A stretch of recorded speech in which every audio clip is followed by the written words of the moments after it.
¿Cómo están? Yo soy Carlos Zambrano y este espacio para hablar de literatura se llama El Mal Lector. Hoy me gustaría compartir con ustedes algunos apuntes, algunas ideas, lecturas de párrafos y también una valoración final en torno de esta novela. El mundo es ancho y ajeno de Ciro Alegría.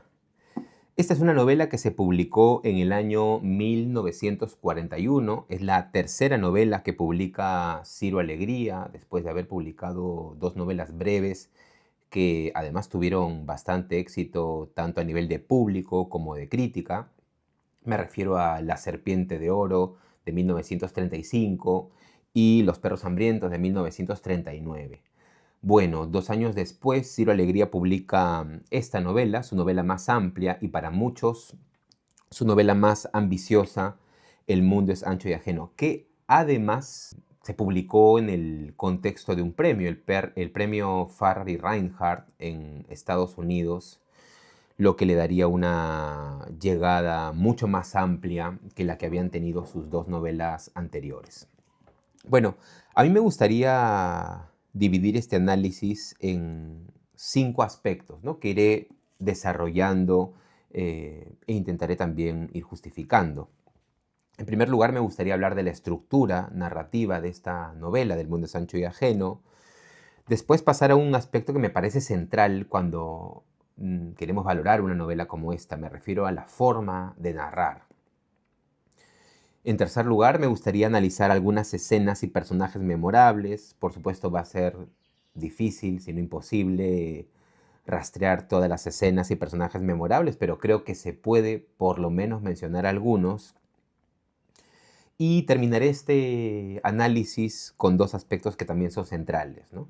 Por supuesto, el aspecto de la denuncia social, porque esta novela se publica en la primera mitad del siglo XX, además un ciclo de grandes discusiones en torno a la organización del Perú, la estructura de la sociedad, algunos aspectos que era fundamental reformar, algunas denuncias, injusticias que tenían una marcada vigencia, ¿no? En las discusiones intelectuales de la primera mitad del siglo XX en el Perú.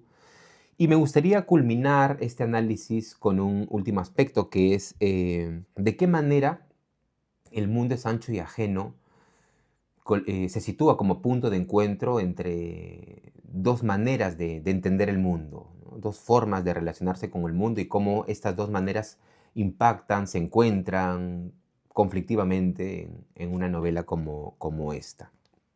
Ahora, me gustaría de inmediato también sostener que buena parte de este análisis, o probablemente cada uno de los aspectos que vaya mencionando, se englobarán en una idea central, que es la profunda admiración ante lo bien que se lee una novela como El mundo es ancho y ajeno en la actualidad, ¿no? Porque esa es una novela que se describiría como una de las novelas más importantes de la primera mitad del siglo XX. Pero de inmediato habría que tener, me parece, también cuidado cuando mencionamos este aspecto, ¿no? ¿Qué significa situarla como una de las novelas más importantes de la primera mitad del siglo XX? Por supuesto, aludimos a una importancia histórica. Para muchos, El mundo es ancho y ajeno es la novela peruana más importante de la primera mitad del siglo XX. Para muchos críticos tiene ese lugar.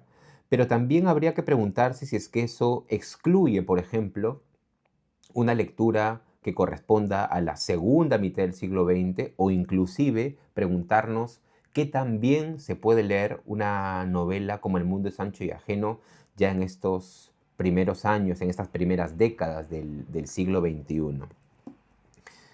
Y esto nos lleva a un primer aspecto que yo lo situaría como introductorio, ¿no? Y esto tiene que ver con la peripecia crítica, ¿no? Podríamos llamarle así la peripecia crítica de una novela como El mundo es ancho y ajeno. Porque si bien esta novela de Ciro Alegría me parece va encontrando cada vez más lectores y va situando un lugar importante, va retomando un lugar importante, hay que mencionar que a diferencia de algunos otros autores, por ejemplo, en otros géneros, ¿no? Como César Vallejo o inclusive José María Arguedas. El caso de Ciro Alegría es un caso a nivel crítico mucho más accidentado, ¿no? El mundo de Sancho y Ajeno es una novela que cuando se publica en el año 1941 cosecha muchísimo éxito a nivel de público y gran favor a nivel de crítica, pero posteriormente esos años, sobre todo en la década de los 60, es una novela que empieza a ser duramente criticada, catalogada, por ejemplo, como una novela caduca, una novela excesivamente regionalista, en un momento en el que la palabra regionalismo, en el contexto en el que la literatura latinoamericana en muchos casos aspiraba a aludir a los espacios urbanos, por ejemplo, una novela como El mundo es ancho y ajeno empezó a ser catalogada y criticada como excesivamente rural, o excesivamente denunciadora. Por ejemplo, Carlos Fuentes, ¿no? En este libro de la nueva novela hispanoamericana que se publica precisamente en la década del 60, la sitúa como catastro de desgracias, ¿no? Por ejemplo, ¿no? O algunos otros novelistas, ¿no? Como Mario Vargas Llosa, por ejemplo, en este artículo hoy bastante polémico, pero que en su momento fue bastante aceptado, como es el artículo Novela primitiva y novela de creación en América Latina, sitúa a novelas como El mundo es ancho y ajeno dentro de lo que él denomina novelas primitivas, ¿no? Hace esta división, novelas primitivas y novelas de creación, y dentro de las novelas primitivas, ¿no? Que él alude con ese nombre, sitúa El mundo es ancho y ajeno, o La vorágine de José Eustacio Rivera, o Don Segundo Sombra, por ejemplo, de Ricardo Giraldes en Argentina. Y entonces hay todo un movimiento interesante de desplazamiento de no solamente esta novela, sino todas las novelas de Ciro Alegría, ¿no? La trilogía de novelas que había publicado. Después hay una respuesta crítica tanto desde el Perú como desde América Latina, defendiendo una novela como esta frente a posicionamientos por parte del boom latinoamericano, ¿no? En el que sobre todo estaban a la cabeza muy críticamente Carlos Fuentes, Mario Vargas Llosa, el mismo José Donoso, ¿no? En contra de novelas como estas a las que catalogaban como novelas caducas. Y hubo toda una reacción crítica interesante, como decía, en el Perú y en América Latina, defendiendo formas de escribir como las de Ciro Alegría. Vale la pena entonces situar un poco estas coordenadas porque, aunque haya habido unas defensas, unas argumentaciones en torno del mundo de Sancho y Ajeno, lo cierto es que es una novela que durante muchos años, muchas décadas, se dejó de leer. Se volvió una novela, efectivamente, caduca para sus lectores, difícil de adquirir, difícil de leer, con ediciones muy antiguas, cada vez menos discutida, y eso probablemente está cambiando en los últimos años, pero en este contexto me parece que vale la pena analizar, volver a leer, a releer una novela como El mundo es Sancho y ajeno y buena parte del proyecto de Ciro Alegría y preguntarse si es una novela que, además de la importancia que tuvo en su momento históricamente por lo que cuenta, por el argumento que plantea, pero también por su forma de escribir, si ya pasadas las discusiones y los posicionamientos del boom latinoamericano, publicadas las novelas del boom latinoamericano y las novelas que fueron posteriores al boom y las que fueron posteriores, además de las novelas posteriores al boom, es decir, tanto tiempo después de este grupo, esta colectividad literaria, una novela como El mundo es ancho y ajeno resiste realmente el paso del tiempo. Entonces, todo el análisis que voy a plantear intentará inscribirse en esta pregunta, ¿no? El mundo es ancho y ajeno es una novela que está situada o se situó solamente por una importancia histórica en determinado momento, o es una novela que nos permite una lectura intensa, que nos permite reflexionar, estéticamente válida además, no solamente en su periodo histórico, sino en la época contemporánea. Bueno, he mencionado un poco algunos aspectos de lo que he denominado la peripecia crítica, ¿no? Por supuesto es mucho más amplio, pero a nivel general podríamos decir que es una novela que en su momento fue muy celebrada y premiada a nivel de público, a nivel de crítica, y que después pasó por un periodo de cuestionamiento que, independientemente del debate que se dio desde ambos lados, tanto en la defensa como en el ataque o la crítica al mundo es ancho y ajeno, terminó siendo desplazada un poco y silenciada. Y esa es un poco la peripecia crítica general, ¿no? De manera muy general, del mundo es ancho y ajeno.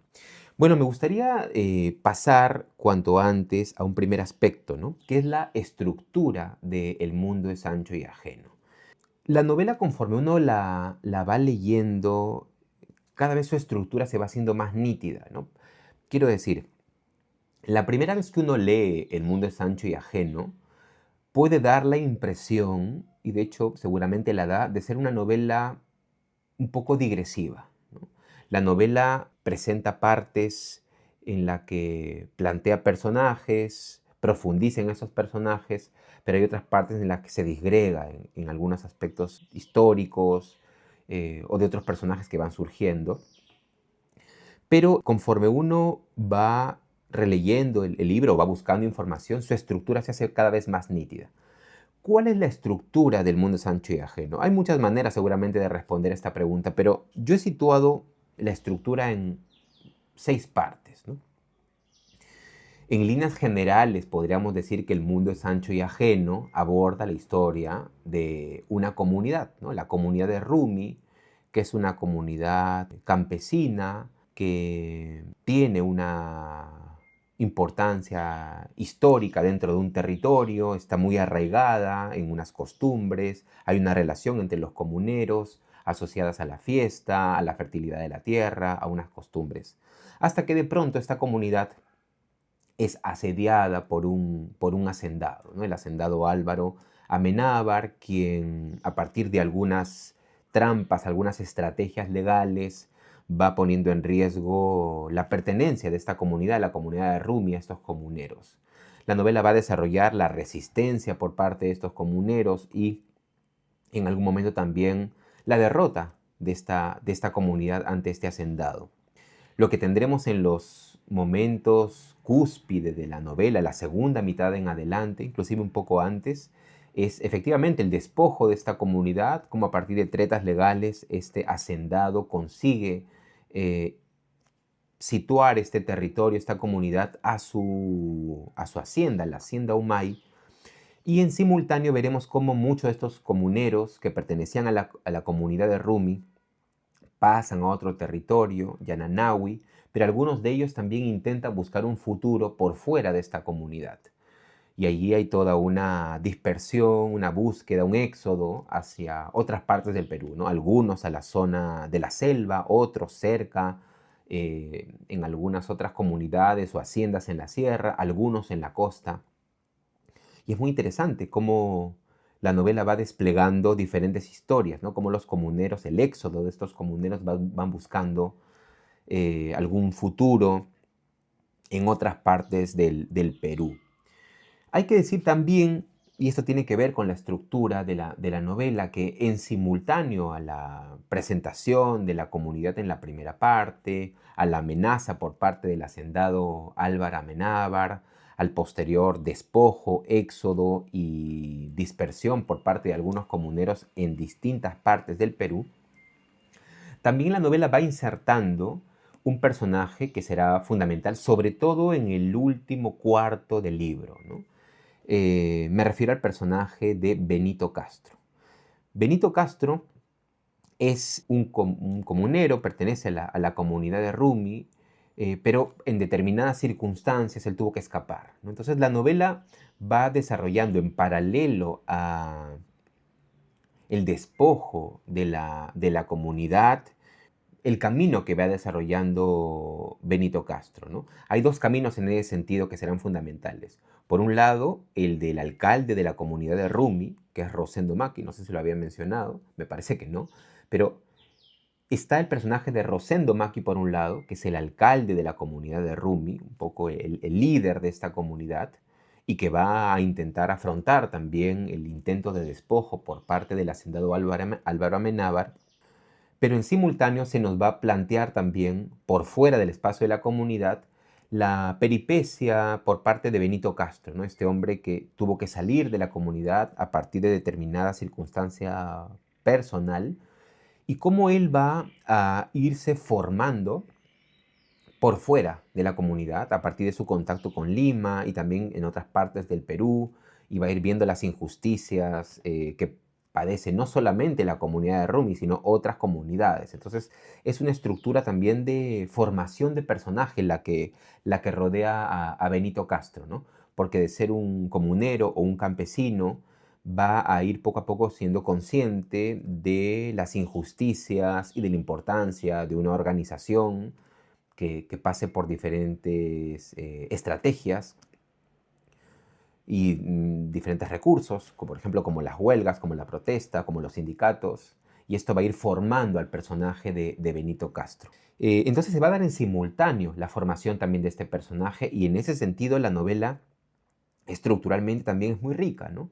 Porque no solamente va a situar los caminos de los comuneros que son expulsados de la comunidad de Rumi, sino que también va a mostrar un paulatino aprendizaje a través de diferentes capítulos del personaje de Benito Castro.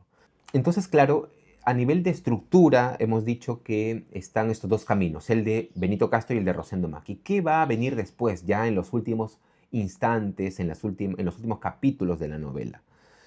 Por supuesto, va a haber un enfrentamiento, un intento de resistencia por parte de la comunidad de Rumi, derrotada por la fuerza, la violencia, pero también la corrupción a nivel de autoridades que se plegarán a los intereses del hacendado Álvaro Amenábar, lo que culminará con el encierro y finalmente la tragedia en torno al alcalde Rosendo Maki. Lo que tendremos a partir de entonces será la crisis total de este mundo y la exploración, como hemos dicho, de los caminos de los comuneros. En simultáneo, solamente me gustaría hacer este apunte porque estoy tal vez siendo muy esquemático, pero la novela es mucho más rica que esto, ¿no? Estoy hablando de una estructura, pero la novela profundiza en personajes, ¿no? Profundiza en personajes, por ejemplo, como un arpista, por ejemplo, mujeres de la comunidad, la relación que tienen con los comuneros. Profundiza en el personaje de un bandolero, que es fundamental, el Fiero Vázquez, también lo mencionaré en un momento. Entonces profundiza también en la relación que tienen todos estos personajes, toda esta colectividad con su comunidad. Entonces es una novela mucho más rica y que profundiza en los personajes de una manera en la que tal vez no diera esa impresión hablando de la estructura, ¿no? De manera un poco esquemática de la novela.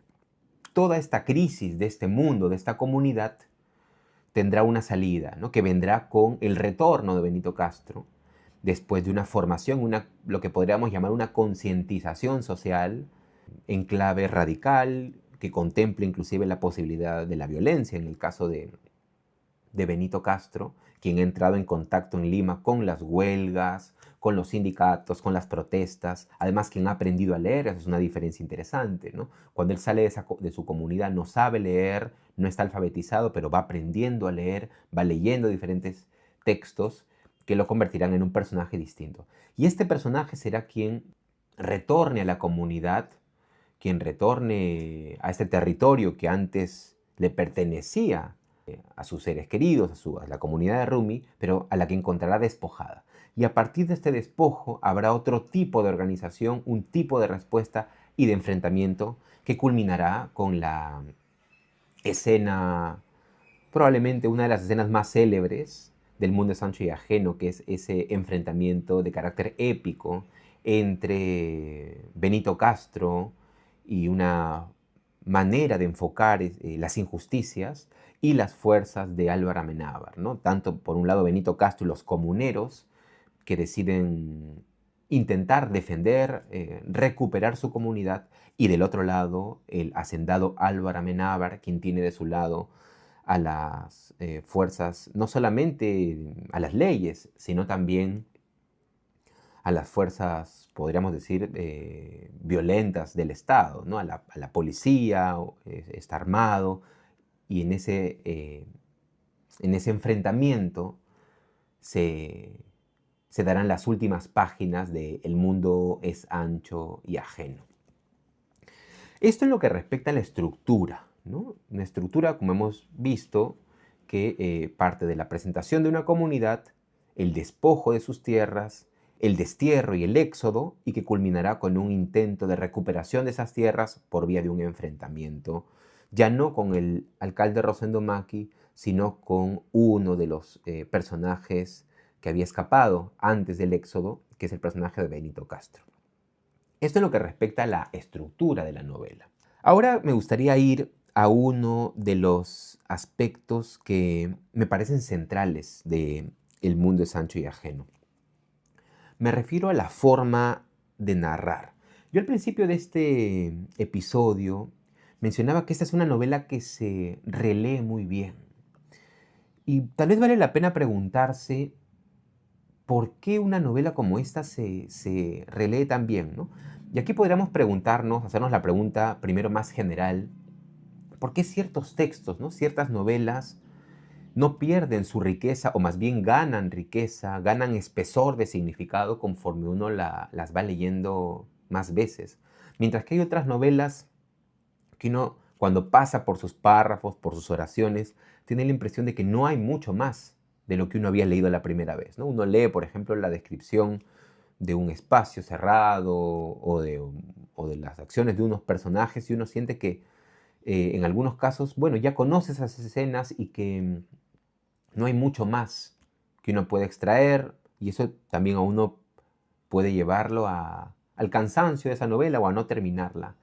Y en contraposición a esto, hay novelas o cuentos o formas de narrar que nos llevan a un disfrute inesperado, ¿no? Porque uno pensaba que conocía bien un libro, uno pensaba que tenía más o menos rastreado un cuento o una novela, y de pronto esa novela más bien contradice o refuta esa primera impresión. Eso pasa, por ejemplo, de diferentes maneras, ¿no? Cuando uno lee a Borges, por ejemplo, los cuentos de Borges, a pesar de que son cuentos y de que son breves, hay algo en su manejo del párrafo, de los adjetivos, de los verbos, de la manera de situar personajes, eh, que hacen que la lectura sea una experiencia novedosa, a pesar de que uno ya ha leído el texto varias veces. En el caso de Borges pasa por una adjetivación, ¿no? Desconcertante.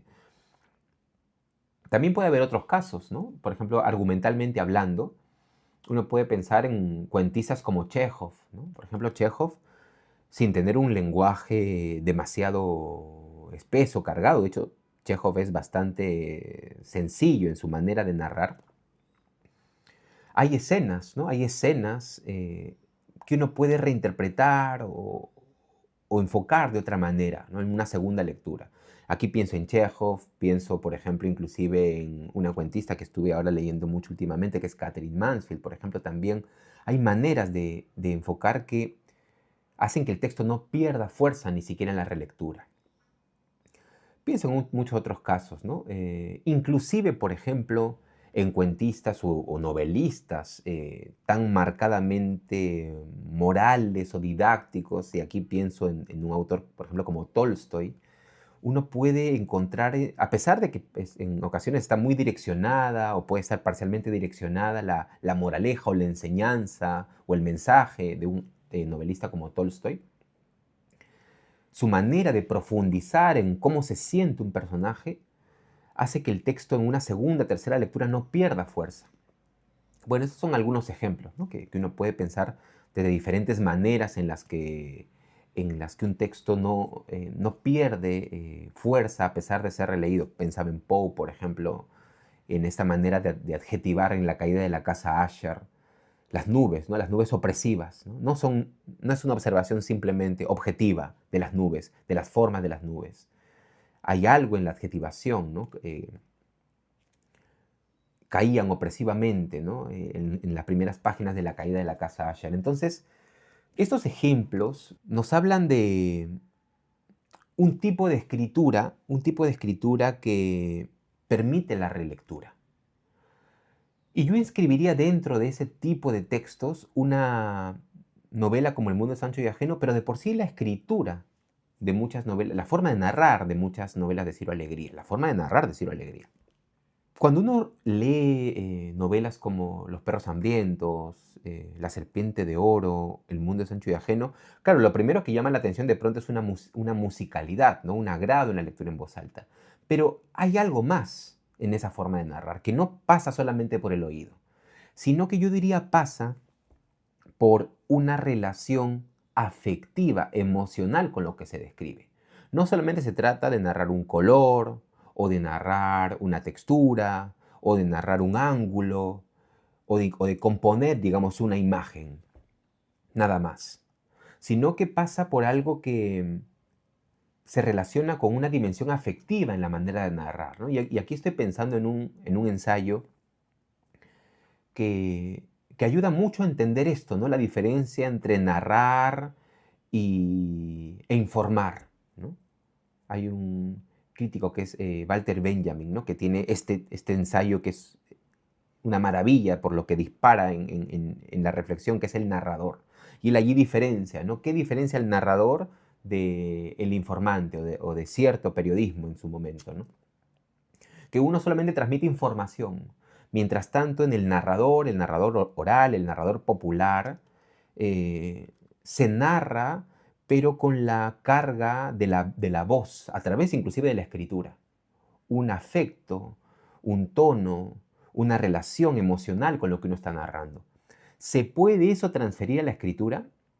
Bueno, en el caso de escritores como Alegría y como los que he mencionado, me parece que sí, ¿no? Que hay una relación con las palabras que no pasa solamente por lo informativo o por lo descriptivo, sino que pasa por cargar a la palabra de unas emociones, de unos afectos. Entonces, cuando se describe una montaña, cuando se describe una coloración en el campo, cuando se describe una tonalidad en el cielo, o unos cultivos, o inclusive la forma en la que se siente un personaje, toda esa narración está cargada de afecto por parte del narrador. Yo creo que por allí se puede rastrear la razón por la que no pierde fuerza la manera de narrar y uno va encontrando siempre matices, ¿no? Y aquí voy a pasar a algunos ejemplos. Los ejemplos abundan en El mundo de Sancho y ajeno. Es una novela que uno realmente puede subrayar muchísimas páginas por la manera como Alegría profundiza en personajes, pero también cómo hace que las palabras tengan unos niveles de expresión poco habituales para un género como la novela o para la prosa, ¿no? O para cierto tipo de prosa. Pero, por ejemplo, voy a aquí poner algunos ejemplos. No sé si voy a finalmente dar todos los que tenía pensados, pero, por ejemplo, el inicio de la novela. ¿Cómo empieza El mundo de Sancho y ajeno? Es una escena, su primera página o sus primeras dos páginas tienen un nivel de expresión. Por ejemplo, El mundo de Sancho y ajeno inicia con la escena en la que el alcalde de Rumi, Rosendo Maki, está bajando una montaña, ¿no? Que es la montaña Rumi precisamente, que da nombre además a su comunidad. Y está bajando esa montaña porque ha ido a buscar unas plantas para poder usarlas y poder sanar a su mujer que está enferma, ¿no? Eh, entonces, en el contexto en el que él está bajando de estas montañas, de pronto encuentra una serpiente, ¿no? Una culebra. Y esta aparición él la intuye como el anuncio de una desgracia, ¿no? Porque encontrarse este tipo de serpiente es el presagio de que algo malo puede ocurrir. Claro que en ese momento él todavía no lo sabe si eso tiene relación con su esposa o si tiene relación con algo más. Después veremos, también a partir de lo que he comentado hasta aquí, la estructura y hacia dónde se va perfilando la historia, de que se puede interpretar también como el anuncio de que algo terrible estará por venir, ¿no? Pero, digamos, al margen de este planteamiento argumental, veamos cómo está narrada esta primera parte, ¿no? Empieza de la siguiente manera. Desgracia, ¿no? Empieza con signos de exclamación. Una culebra ágil y oscura cruzó el camino, dejando en el fino polvo, removido por los viandantes, la canaleta leve de su huella. Pasó muy rápidamente, como una negra flecha disparada por la fatalidad, sin dar tiempo para que el indio Rosendo Maqui empleara su machete. Cuando la hoja de acero fulguró en el aire, ya el largo y bruñido cuerpo de la serpiente ondulaba perdiéndose entre los arbustos de la vera. Este tipo de narración es lo que yo llamaría profundamente estimulante, ¿no? Nos estimula la mirada, el entendimiento, inclusive el oído, e inclusive profundizamos en una relación que tiene el narrador con lo que está desarrollando, ¿no? No solamente es informar, sino que toda esta forma en la que está siendo descrito está atravesado por un nivel de lirismo que no pasa solamente por el oído, por una especie de preciosismo o de esteticismo del lenguaje, sino por otra cuestión, ¿no? Que es una relación afectiva con lo que se está contando. Desgracia, por ejemplo, vuelve a narrarse más adelante, ¿no? Rosendo guardó el machete en la vaina de cuero sujeta a un delgado cincho que negreaba sobre la coloreada faja de lana y se quedó de pronto sin saber qué hacer. Quiso al fin proseguir su camino, pero los pies le pesaban. Se había asustado, pues. Entonces se fijó en que los arbustos formaban un matorral donde bien podía estar la culebra. Era necesario terminar con la alimaña y su siniestra agorería. Es la forma de conjurar el presunto daño en los casos de la sierpe y el búho. Y más adelante, ¿no? Los arbustos eran únicos, de tallos retorcidos y hojas lustrosas, rodeando las cuales se arracimaban, había llegado el tiempo, unas moras lilas. A Rosendo Maqui le placían, pero esa vez no intentó probarlas siquiera. Sus ojos de animal en acecho, brillantes de fiereza y deseo, recorrían todos los vericuetos, alumbrando las secretas zonas en donde la hormiga cercena y transporta su brizna, el moscardón ronronea su amor, germina la semilla que cayó en el fruto rendido de madurez o del vientre de un pájaro, y el gorgojo labra inacabablemente su perfecto túnel. Bueno, y aquí podríamos continuar, ¿no? Ese es el tipo de narración que vamos a encontrar en Ciro Alegría. Fíjense cómo el narrador, la forma en la que está narrada, no solamente pasa por describirnos físicamente cómo los animales que están allí, rodean la escena, sino que la descripción en la novela se sitúa de cerca, ¿no? De manera muy afectiva, muy cercana a cada elemento que va apareciendo. Y aquí tenemos que agregar otro aspecto, ¿no? Que es cómo, a pesar de que estamos leyendo un texto escrito, la novela le da la importancia a la palabra de la palabra hablada. Es decir, como si lo que se narrase fuese a ser leído en voz alta. Ese nivel de importancia se le da. Pero no es una importancia, me parece, puramente sonora o de musicalidad recargada, sino que hay un intermedio entre una musicalidad, una manera de disfrutar lo que se narra y de hacer que quien escucha o quien lee lo disfrute también, ¿no? Y ahí hay toda una, por supuesto, esto nos llevaría a otro tema que lo podemos solamente bosquejar, ¿no? Que es la relación que tiene la oralidad con contar historias, ¿no? Narrar en un lenguaje agradable que se impregne en la memoria, pero también cargarlo de un afecto, ¿no? Cuando alguien narra algo, de pronto se le puede quebrar la voz o lo narra de manera muy detallada para que quede impregnado en la memoria. Entonces, la forma de narrar de alegría es particularmente memorable. Quiero poner aquí un ejemplo más. A pesar de que la novela está atravesada por fragmentos memorables, ¿no? Yo nuevamente reitero, es una novela que uno puede subrayar párrafos por todas partes, ¿no? Porque cómo se describe, por ejemplo, esta primera escena del encuentro con esta serpiente, cómo se describirá después, por ejemplo, los momentos en donde la comunidad se entrega por completo a la siembra del maíz y del trigo, los colores del cielo, los colores de un poncho, de la ropa, de los comuneros, de las montañas, ¿no? De los apus. Y también cómo se narrará, por ejemplo, el momento del despojo. Todo está repleto de un lirismo y de una poesía que hace muy estimulante la prosa de Ciro Alegría. Solamente voy a narrar una escena más, un fragmento más, que es el momento en el que Rosendo Maki va hacia las montañas para preguntar, ¿no? Y de manera específica al Cerro Rumi, para preguntar o para tener una idea más clara acerca de qué hacer frente a las amenazas de Álvaro Amenábar, ¿no? Eso está ya, digamos, mucho más avanzada la novela, casi por la mitad. Pero encontramos lo siguiente. Dice, ¿no? Cuando él ya está subiendo. Así llegó muy alto, junto a una agrietada boca, más bien una hendidura, donde se detuvo finalmente. La roca azulenca continuaba trepando aún. Rosendo miró. En la lejanía, bajo la luna, estaban sus viejos conocidos, el blanco y sabio Urpillao, el Willock, de perfil indio, el acechante puma, que no se decidía nunca a dar su zarpazo al nevado, el obeso y sedentario Suni, el huarca de hábitos guerreros, el agrario Mamay, ahora albeante de rastrojos, y otros más próximos y otros más distantes, muchedumbre amorfa que parecía escuchar a los maestros, porque en la noche, a la luz de la luna, los grandes cerros, sin renunciar a su especial carácter, celebraban un solemne consejo, dueños como eran de los secretos de la vida.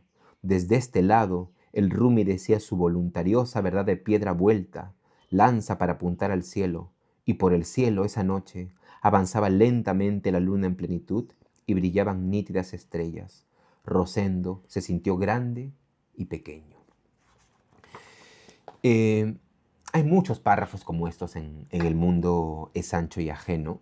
Como les digo, uno podría subrayar muchos fragmentos en donde la prosa de Alegría, la forma de narrar está tan cargada eh, ¿cómo podríamos llamarle? De sustancia, de poesía, de lirismo, de afectos, de emociones.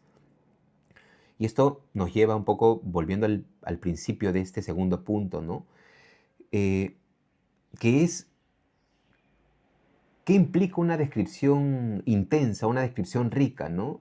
No solamente se trata de una descripción en la que se nos narra un color o se nos intenta reproducir una imagen que por último podría ser mejor, por ejemplo, el cine.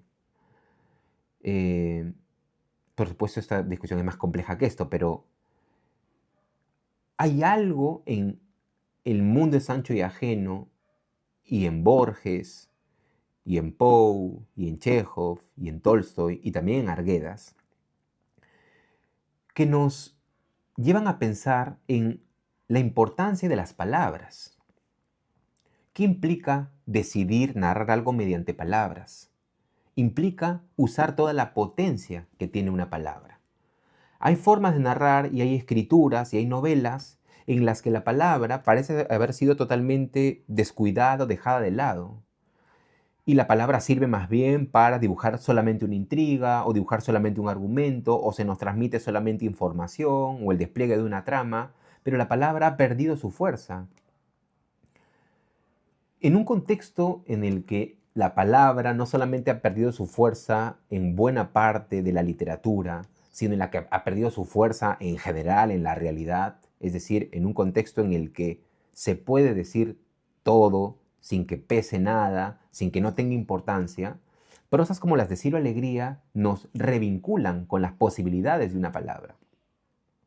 ¿Cuáles son las potencias que tiene una palabra? Una palabra, desde luego, tiene musicalidad, tiene una forma de agradar por su misma forma, por las vocales, las consonantes que la componen, pero también hay una entonación a la que lleva la palabra. Y alguien podría decir, bueno, pero ¿cómo puedo reproducir una entonación en la escritura? Bueno, la misma escritura tendría que dirigirnos a un tipo de entonación. Hay textos que por su misma escritura nos llevan, me parece, una entonación totalmente uniforme, porque lo importante no es la palabra en sí misma, sino que la palabra es instrumento para otra cosa más importante que las palabras. Pero además también describir y narrar se relacionan con un afecto, con una relación afectiva por parte de quien narra hacia lo que narra. Y todo esto está en el mundo de Sancho y Ajeno. Ahora, ¿por qué se da de esta manera? Habría que pensar por qué se da en los otros casos, pero en el caso del mundo de Sancho y Ajeno, probablemente se da porque transcurre en un mundo rural, en este caso, y abierto, en el que no se narran necesariamente objetos inanimados, como paredes o como ventanas, o como una luz, por ejemplo, o como el suelo, o una superficie neutral, sino que se narra un paisaje, o mejor dicho, unas montañas, unos animales, el trigo, la lluvia, y todo eso está recorrido por una profunda vida. Tanto los comuneros como el narrador, en este caso Ciro Alegría, sienten algo por lo que están narrando y por eso lo desarrollan desde esa vitalidad. Tal vez ahí haya una respuesta, ¿no?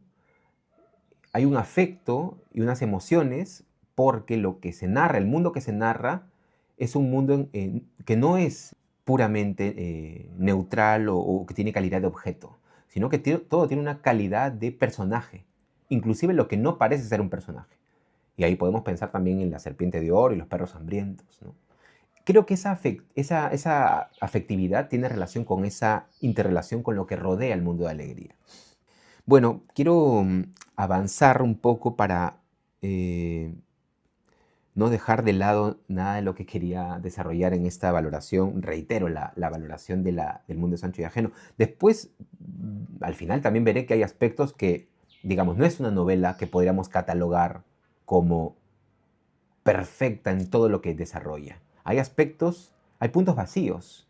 Y alguien podría decir justamente esos puntos vacíos, o mejor dicho, esos pequeños vacíos que desconciertan un poco en la manera de narrar de Alegría o que decepcionan, vamos a usar la palabra más directa, en cuanto a proyecto estético, está presente, ¿no?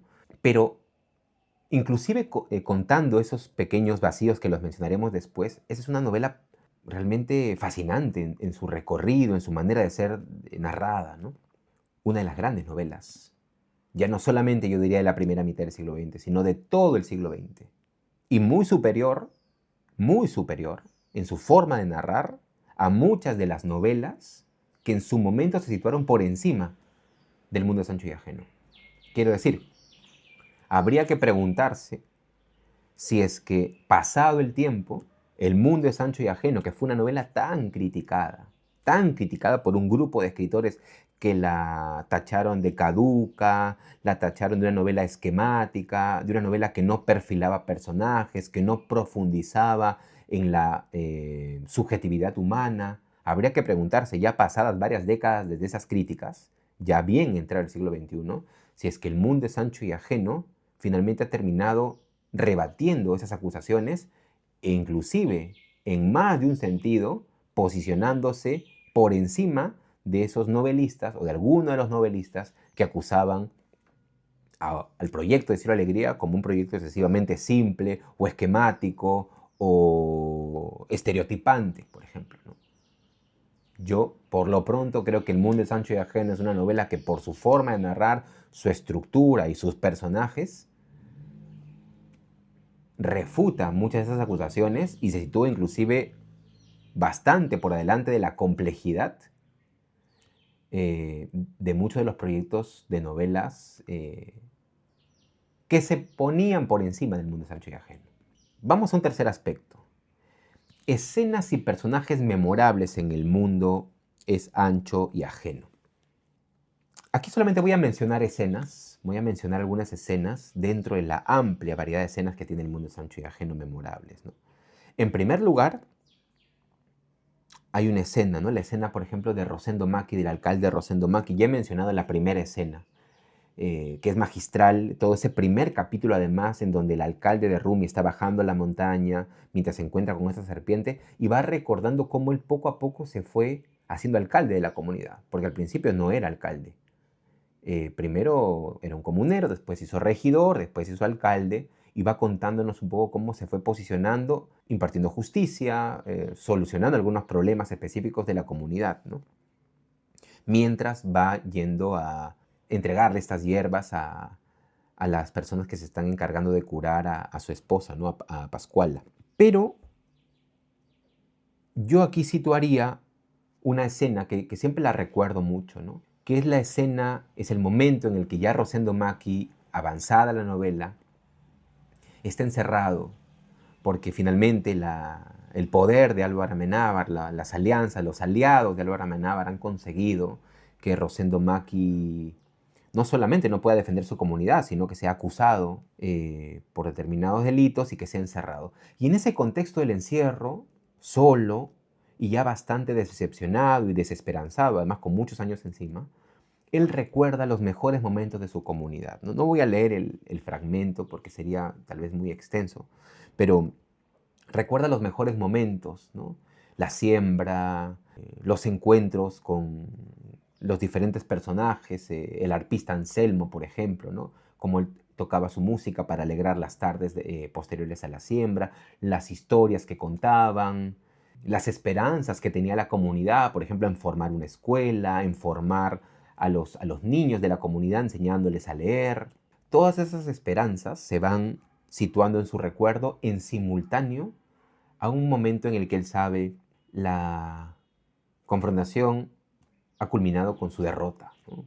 Y vendrá el despojo, la expulsión y la incorporación de la comunidad Rumi a los terrenos, a la hacienda Humay de Álvaro Amenábar, ¿no? Aquí, por ejemplo, hay otra escena que también me parece importante en El mundo de Sancho y Ajeno, que es el ciclo formativo de Benito Castro, ¿no? Benito Castro, lo habíamos dicho, es un hijo adoptivo en realidad de Rosendo Macchi, pero posteriormente a su salida, que como decíamos precedió a todos los problemas con Álvaro Amenábar, vamos a ver cómo Benito Castro se va formando y va tomando conciencia de maneras de poder defender a su comunidad de los abusos de los hacendados en este momento. Y un capítulo en ese sentido célebre será el de uno de los momentos que culmina la formación de Benito Castro, en su contacto con los sindicatos, en donde él aprende a leer. Pero además ahí hay algo que es interesantísimo. En verdad es tan rica en recursos una novela como El mundo de Sancho y Ajeno, porque él aprende a leer y accede a la prensa y ve cómo, y esto lo tenía como una escena aparte, pero creo que se puede incorporar, porque él va leyendo conforme va viendo cómo en Lima hay maneras de enfrentar las injusticias que se dan, va aprendiendo a leer y va leyendo periódicos en donde, por un lado, se acusa a diferentes comuneros en distintas partes del Perú de ser subversivos o de rebelarse y de ser encarcelados. Entonces es consciente de que es una realidad que se está dando en todas partes, pero por otro lado también va viendo cómo esa prensa desdibuja, deforma o directamente miente en favor muchas veces de los hacendados o algunos empresarios, ¿no? Fundamentalmente hacendados. Entonces hay todo un contacto, una formación que se da en Benito Castro, tanto en el plano de la vida, de las amistades que él tiene y que lo van formando ideológicamente, en simultáneo a la concientización de una realidad que se da no solamente en el lugar en el que él está, en Lima en ese momento, sino que se da en todo el Perú, ¿no? Hay una realidad asociada a injusticias y abusos de los que él va leyendo en todo el Perú. Y hay noticias, y es un recurso increíble, por ejemplo, que aparece en El mundo de Sancho y Ajeno, noticias dentro de la novela que hablan de realidades distintas a lo largo de todo el territorio del Perú, ¿no? Esas escenas que dibujan, digamos, sitúan la formación de Benito Castro y que culminarán con su retorno a la comunidad de Rumi, despojada, por cierto, es otra escena memorable, ¿no? Pienso en otro personaje o escena también memorable, del que no he hablado mucho, pero que vale la pena hacerlo también, ¿no? El Fiero Vázquez. El Fiero Vázquez es un bandolero que también es cercano a la comunidad de Rumi. Es un hombre que siempre está vestido de negro, que tiene un rostro severo, además agresivo, y que en algún momento intenta ayudar o aliarse a la comunidad de Rumi contra las fuerzas de Amenábar. Bueno, es uno de los grandes personajes, además de la novela, y yo creo que podríamos situar, unir esa escena, la escena del Fiero Vázquez, a otro personaje importantísimo en la novela, que es el personaje de Casiana, ¿no? Casiana es otra miembro de la comunidad de Rumi, que tiene una relación con el Fiero Vázquez, aunque por la naturaleza nómada que tiene él de aparecer y desaparecer, digamos, en algún momento ya lo busca, él suele desaparecer, pero hay una escena posterior al despojo en el que Fiero Vázquez no estaba y Casiana baja a la llanura de Yananawi después del despojo de la comunidad de Rumi y empieza a buscar al Fiero Vázquez, intentando encontrar ayuda, que alguien ayude a la comunidad en el contexto del despojo de Amenábar. Y ella está atravesando el frío, la lluvia de la montaña, está sola, el viento la golpea fuertemente y se da cuenta de algo. Ella quiere llamar al Fiero Vázquez, pero se da cuenta digamos, es consciente de algo que hasta entonces no había pensado, ¿no? Se da cuenta de que no conoce el nombre de su esposo o del padre de un hijo que por entonces ella ya está esperando. Fiero, lo conoce como Fiero Vázquez, pero no sabe su nombre. Entonces, ella va pensando en eso, ¿no? En cómo le es tan cercano, pero al mismo tiempo ella no conoce su nombre y no sabe cómo llamarlo en medio del frío, del viento tan violento. Y entonces empieza a mencionar otro nombre, que es el nombre de su hermano, que es Anselmo. Bueno, esa escena es fascinante porque además está atravesada por un recurso que es el monólogo, una especie de monólogo interior, lo que podríamos llamar también un estilo indirecto libre, ¿no? Es decir, en donde el narrador, eh, todavía manteniendo la tercera persona, mantiene el caos de una conciencia desesperada, en este caso, en el caso de Casiana, por encontrar al Fiero Vázquez y por pedirle ayuda en el contexto del despojo de las tierras de la comunidad Rumi y su adherencia a la hacienda Umay. Y solamente me gustaría mencionar aquí una última escena, porque claro, he mencionado a Rosendo Maki y tanto esa primera escena de la serpiente y también el momento en el que él ya preso recuerda los mejores momentos en la comunidad. He mencionado también a Benito Castro y su formación, la formación que se da a lo largo de distintos capítulos, porque él no se forma solo en un solo lugar, ¿no? Se forma en diferentes lugares y es en Lima en donde consolida su formación en el contacto con los sindicatos, y mencionaba justamente cómo esas escenas se adhieren o encajan con la prensa, ¿no? Y cómo él aprende a leer, es consciente de una realidad cada vez más tormentosa con las comunidades campesinas. He narrado también la escena del Fiero Vázquez, este personaje que aparece por distintos lugares, pero que tiene una clara alianza con la comunidad de Rumi y que participa también en los enfrentamientos finales contra Álvaro Amenábar y su unión con Casiana, ¿no? He mencionado cómo Casiana lo busca desesperadamente en esta escena además inolvidable, que está, me gustaría en todo caso, bueno, no lo voy a leer porque es tal vez un poco largo, pero sí situar la, la escena o al menos el capítulo, ¿no? Porque esto está en el capítulo titulado El despojo, claro. En el despojo, en las escenas, en las páginas finales del despojo, está la manera como Casiana busca al Fiero Vázquez. Por ejemplo, ¿no? Solamente por leer un fragmento muy corto. Es un fragmento largo, pero dice, ¿no? Fiero, ¿qué iba a llamar por su apodo al marido? Recién ahora se daba cuenta de que no sabía su nombre. Vázquez no tenía la sonoridad necesaria. Llamaría a Valencio, pero ya el viento arreciaba de nuevo, ya bramaba y aullaba. Entre tanto seguía caminando. De pronto se extendió un quieto silencio y ella gritó: «¡Valencio!». ¿Acaso le respondieron las peñas? ¿Un ladrido resonó a lo lejos? Sin duda era el viento que ya llegaba, terco, tenaz, cargado de distancias heladas, de inmensidades torvas y broncas. ¡Valencio! Entonces, más o menos ustedes pueden imaginar la escena, ¿no? Ella sola, en medio del frío y del viento terrible, desesperada porque la comunidad ha sido despojada, y Casiana piensa en que necesitaría en ese momento al Fiero Vázquez para enfrentar a Álvaro Amenábar o para llorar con él, y no aparece por ningún lado. Y entonces recuerda a su hermano el nombre de Valencio y empieza a gritar ese nombre en medio del frío.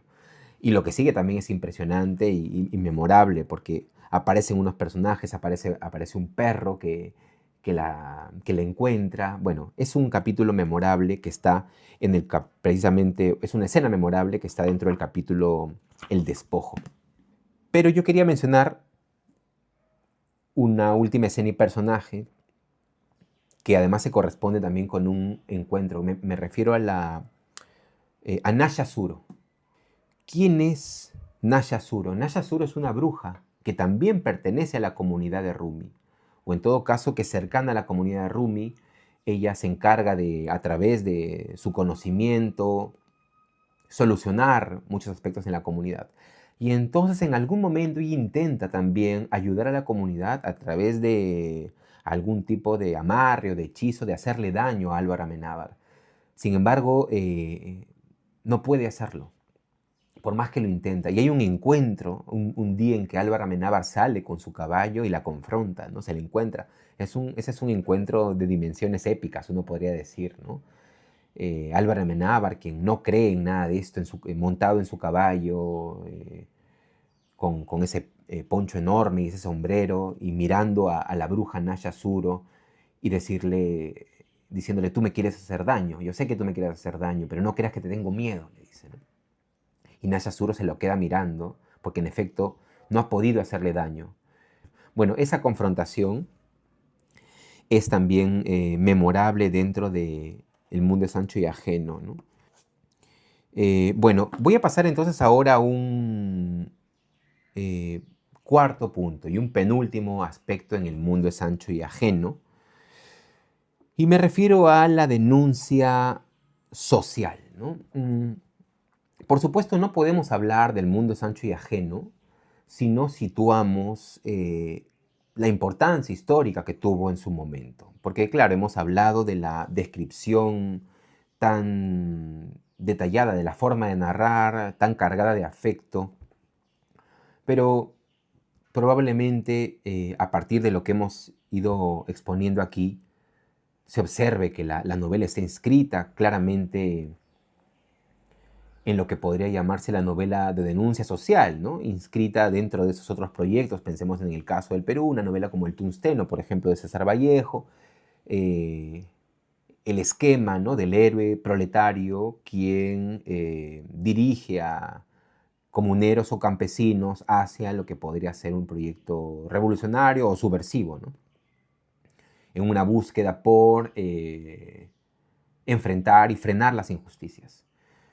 Y en ese sentido se inscribiría también, por ejemplo, en proyectos ya fuera del Perú, ¿no? Pensemos en una novela, por ejemplo, como La Madre, de Máximo Gorki, o pienso también en una novela como Germinal, por ejemplo, ¿no?, de Émile Zola. En el caso de Gorki, lo que se podría llamar la novela proletaria, ¿no?, la novela socialista proletaria. Y es verdad que el mundo de Sancho y Ajeno, además de todo lo que hemos mencionado hasta aquí, se inscribe en ese esquema, ¿no? Como ustedes pueden ver, Benito Castro, poco a poco, en simultáneo a lo que ocurre en la comunidad de Rumi, al despojo, se va formando, va tomando una conciencia social que lo llevará a el recurso de la violencia, de la confrontación, para poder recuperar su comunidad. Ahora, yo creo que este aspecto de la denuncia social, hay dos cuestiones que se pueden mencionar. Por un lado, es una novela de una enorme vigencia desde el punto de vista del argumento. Es decir, sus problemas, los problemas que plantea, son problemas que han ganado una vigencia. No sé si eso tenga que ver además con la facilidad del acceso a la información que ahora se tiene, ¿no? En el que uno puede rápidamente enterarse de cuestiones, de episodios de violencia o de injusticia, de despojos, que se dan en diferentes partes del Perú, momentos o escenas de violencia contra comunidades, por ejemplo. Y entonces, por un lado, esta novela a nivel argumental tiene una clarísima vigencia. Y lo digo en el contexto en el que, por ejemplo, durante mucho tiempo, y estas fueron una de las críticas, por ejemplo, que les hizo la novela del boom, cuando decían catástrofe de desgracias, ¿no? Explotados contra explotadores. Y trazaban este argumento como un argumento esquemático. Pero es interesante pensar cómo argumentalmente una novela como esta sí genera un estímulo estético, emocional. No percibimos que sea una novela esquemática. Digamos, el intento de despojo y el posterior despojo de la comunidad de Rumi, la formación de mecanismos de protesta por parte de la novela, tienen una vigencia argumental. Esto por un lado.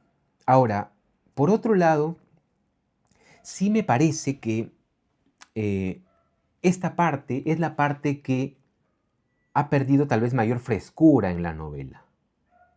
Porque si bien los problemas que plantea son problemas de una gran vigencia y actualidad, la manera en la que están escritas en algún momento sí llega a tornarse, me parece, un tanto esquemática. Y hasta uno podría pensar, haciendo una comparación, que la manera como está desarrollada, sobre todo ya la parte que concierne a la faceta revolucionaria, subversiva o de rebelión de Benito Castro, no tiene la intensidad expresiva que tiene la parte del desarrollo subjetivo o de las alianzas de la comunidad con su entorno, ¿no? Cuando Alegría, para decirlo de otra forma, cuando Alegría desarrolla la relación tan cercana que tiene el alcalde Rosendo Maqui con su comunidad, cuando se describe la coloración del trigo, del maíz y el trigo en la siembra o en la cosecha, cuando se describen a los animales, a la sensación de comunidad que hay en todos ellos, hay una riqueza en la escritura que no llega a ser observada en el desarrollo de la faceta revolucionaria o subversiva de los personajes ya dirigidos por Benito Castro. Y esto me lleva a pensar brevemente nada más en una reflexión que uno puede pensar a partir de este texto de este crítico francés que es Roland Barthes, ¿no? En este texto de del placer del texto y la lección inaugural, donde él dice lo siguiente, ¿no? Si leo con placer esta frase, esta historia o esta palabra es porque han sido escritas en el placer. Entonces, me pregunto si es que a partir, ¿no?, de esta valoración de la rebeldía de Benito Castro en la novela, si están siendo escritas con el mismo placer o con la misma convicción. Cuando leo, por ejemplo, la novela como La Madre, de Gorky, los momentos en torno a la sublevación sí están cargadas de una convicción, me parece, ideológica, que finalmente tiene un paralelo estético, ¿no? Hay una convicción que hace que haya un disfrute estético en la manera en la que está escrita la rebeldía, o la rebelión en el caso de los jóvenes en La Madre. Pero me parece que se tambalea un poco esa convicción estética en el caso del Mundo es ancho y ajeno. Sin ir más lejos, por ejemplo, si uno va al índice del Mundo es ancho y ajeno, la escena de la preparación de la rebeldía o del episodio subversivo de Benito Castro ya cuando todo ha sido despojado, pero cuando hay un intento de retomar esta tierra por parte del enfrentamiento, son prácticamente las últimas 15 páginas de la novela.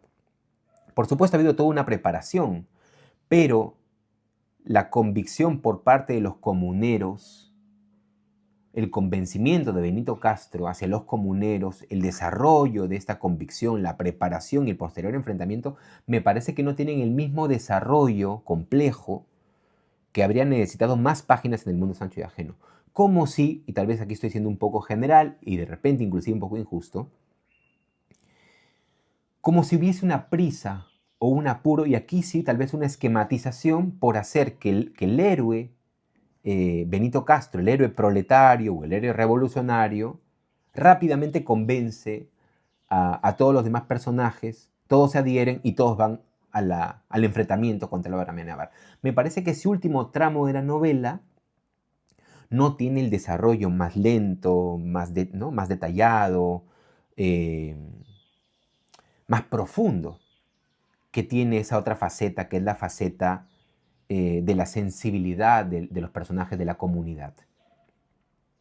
Todas estas variables me parece que nos pueden llevar también a pensar o a preguntarnos hasta qué punto un escritor estaba realmente convencido del camino ideológico que estaba dándole a su novela.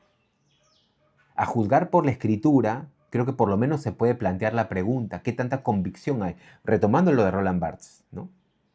Si este texto lo disfruto, me gusta cada palabra, cada frase, es porque ha sido escrita con placer.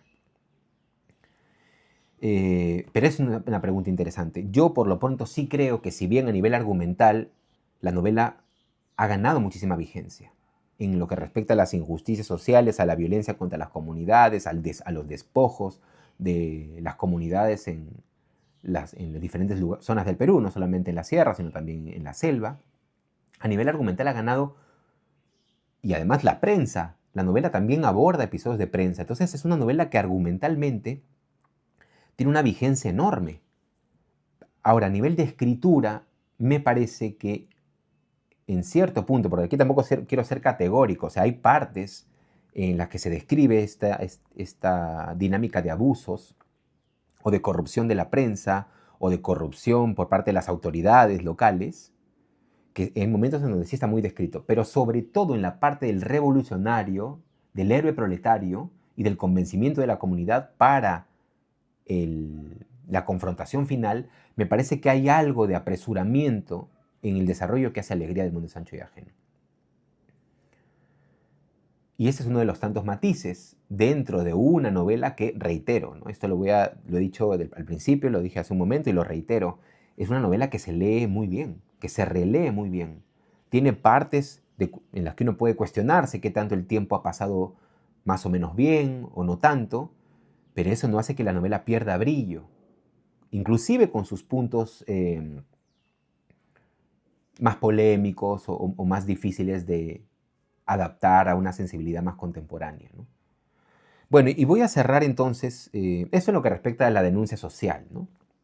Ahora, quiero cerrar con un último aspecto. Creo que este episodio va a salir un poco largo, pero solo cierro con algo.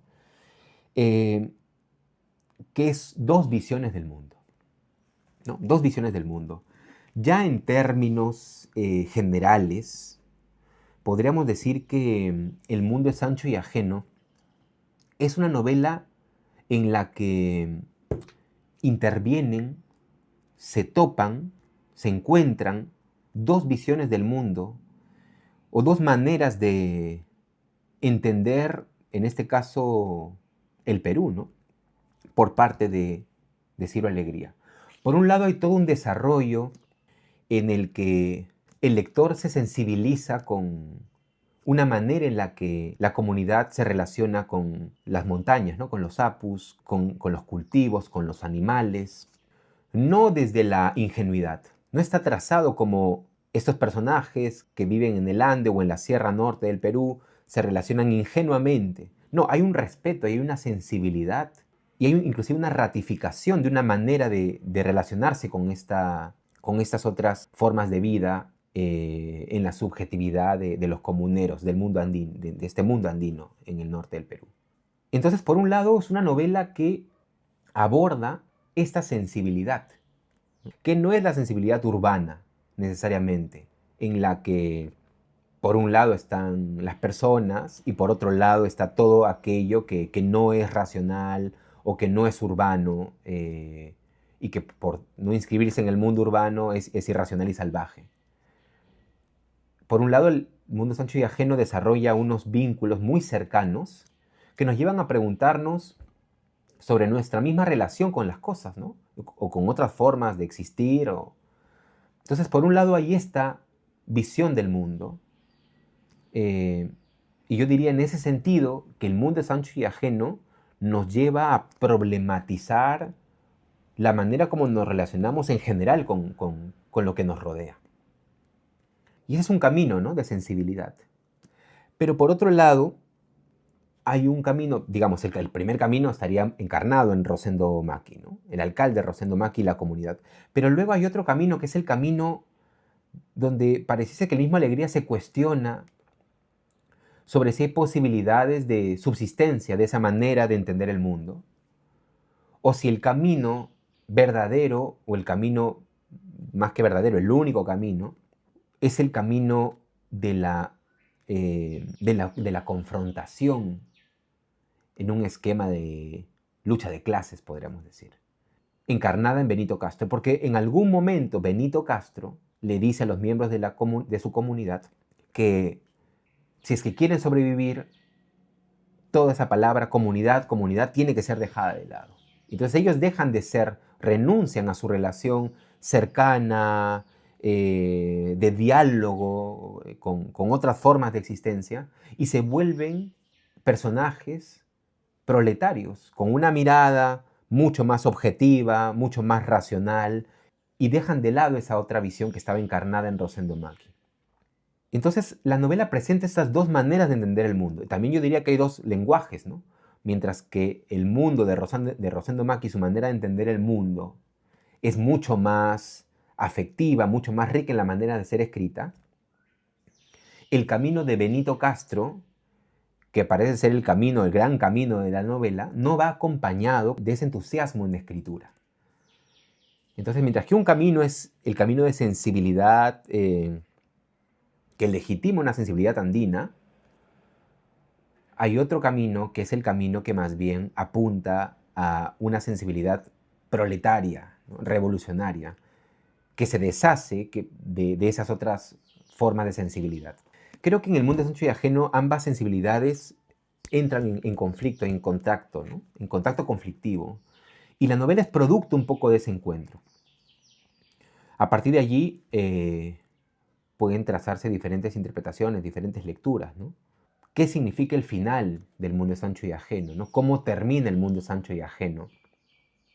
Hay interpretaciones que sostienen que en ese encuentro final de Benito Castro y los comuneros contra Álvaro Amenábar, que tiene una dimensión trágica, hay quien ven eso como el anuncio de algo, una primera batalla perdida, pero que en algún momento se ganará. Y hay otras posturas que ven este encuentro como en realidad una puerta clausurada, ¿no? Es decir, un camino que siempre conducirá al encuentro con la violencia y a un final trágico. Lo cierto es que después de leer El mundo de Sancho y Ajeno, y con esto me gustaría concluir, la sensibilidad del lector no queda indemne, ¿no? El mundo de Sancho y Ajeno, y esto ocurre también con las novelas de Arguedas, amplía su manera de percibir el mundo, ¿no? Creo que El mundo de Sancho y Ajeno es de esas novelas que son capaces de darle una forma diferente a la manera como nos relacionamos con las montañas o con otras formas de existencia, con los animales, ya no inscrito en esta mirada de la ingenuidad, sino creo que gana actualidad en este modo de replantear nuestra sensibilidad y de pensar también si es que el camino que lleva a cabo Benito Castro, si bien tal vez se vuelve en algún sentido un camino comprensible, si es un camino que lleva a buen puerto o si solamente lleva a la muerte y a la tragedia. En todo caso, la novela presenta ambos caminos y el lector irá sacando sus conclusiones a partir de el disfrute o la interpretación de cómo culminan ambos caminos, ¿no? Creo que en ese sentido que esta es una novela plenamente vigente en una época inclusive como la actual. No creo que sea una novela que se limite a lo puramente estereotipante o lo esquemático, que sea una novela simplista. Se la tachó también en su momento de ser una novela que no estaba actualizada en lo que respecta a técnicas narrativas. Creo que son discusiones que hoy han perdido fuerza. Es verdad, hay novelas que intercalan tiempos, hay novelas que pasan al pasado, al futuro, perspectivas distintas, una visión tecnológica, ¿no? O tecnologizante de la novela. Pero creo que ya con el pasar de los años y una vez superadas esas nociones que tal vez tuvieron como auge a una novela, por ejemplo, como Rayuela, en la que se podía leer un tablero de dirección, en su momento fueron innovadoras, pero con el pasar del tiempo uno va sacando las, digamos, las sumas y las restas y habría que pensar si inclusive una novela que no estaba acorde o que no iba en consonancia con las últimas técnicas narrativas que venían desde la novela europea o desde la novela estadounidense del siglo XX, si eso hace que una novela sea menos o sea más. Creo que El mundo es ancho y ajeno desarrolla otro tipo de riqueza, otro tipo de complejidad, y a pesar de que en su momento fue muy criticada, ya pasados los años, los lectores podemos hacer juicios distintos y llegar a conclusiones, ¿no? Realmente El mundo es ancho y ajeno es una novela caduca, es una novela primitiva, es una novela estereotipante. Bueno, cada uno podrá responder sus inquietudes. Por mi parte, creo que El mundo es ancho y ajeno es una de las grandes novelas del siglo XX en el Perú, que no ha perdido vigencia, que se lee y se relee muy bien, y desde ya aprovecho para recomendar su lectura. Bueno, hasta aquí el análisis un poco extenso, bastante extenso en realidad, del mundo es ancho y ajeno. Espero que este análisis y estos comentarios los lleven a entusiasmarse por la lectura, por la búsqueda de esta novela, a pesar de que es una novela difícil de encontrar. Muestra de todo lo que he mencionado es lo difícil que es adquirirla en una librería, por ejemplo. Ojalá que eso cambie pronto. Por lo pronto se están reeditando algunas novelas de Ciro Alegría. Quería mencionar, por ejemplo, una novela póstuma que se publicó hace poco, ¿no? Lázaro. Esta novela la publicó la editorial Reino de Almagro en una edición realmente increíble, con un prólogo también muy detallado y complejo. Y esperemos que ediciones como esta sean el anuncio de toda la obra de Ciro Alegría, que merece ser reeditada y releída y discutida.